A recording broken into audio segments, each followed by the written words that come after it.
Zaten çağrınca sizi söyledik. Çözüm sürecine yönelik olacak olan görüşleriniz bizim için çok değerli. Hem de pratikte biz burada hangi çalışmaları yaparız, hangi çalışmaları yapmamız lazım? Gerçeklerine vakıf olamadılar. Bu anlamda bugün geldiğimiz noktayı da çok önemli bir fırsat oldu. Şu anda kendini sadece ve sadece Kürtlerin temsilcisi demeyeyim. Ben çünkü bölge insanı olarak hiçbir zaman Kürtlerin temsilcisi PKK olarak kabul etmedim. Etmiyorum da.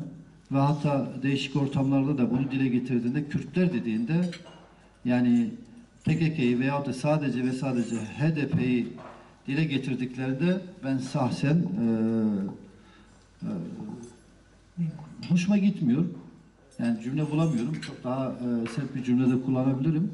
Çünkü hiçbir zaman Kürtlerin veyahut da nasıl ki bir MHP Türklerin temsilcisi pozisyonda değilse PKK veyahut da HDP'de Kürtlerin temsilcisi değil. Yani bu çok açık ve net olarak son yıllardaki seçim sonuçları bile çok net kendini ortaya koyuyor.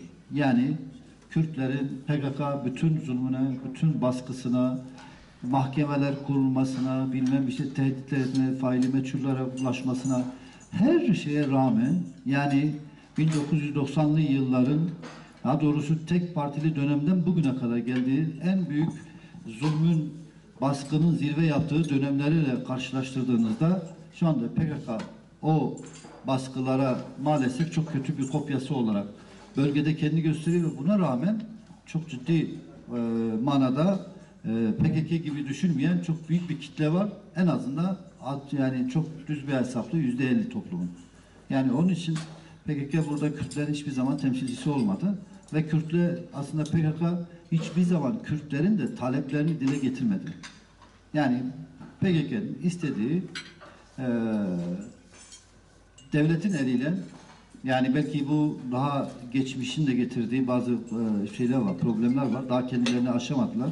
O konuda geçmişteki derin devletle beraber yaptıkları anlaşmalarda bugün bölgeyi kendi yönetimlerine devretme gibi, teslim almak gibi bir şeyin içinde, hevesin içindedirler.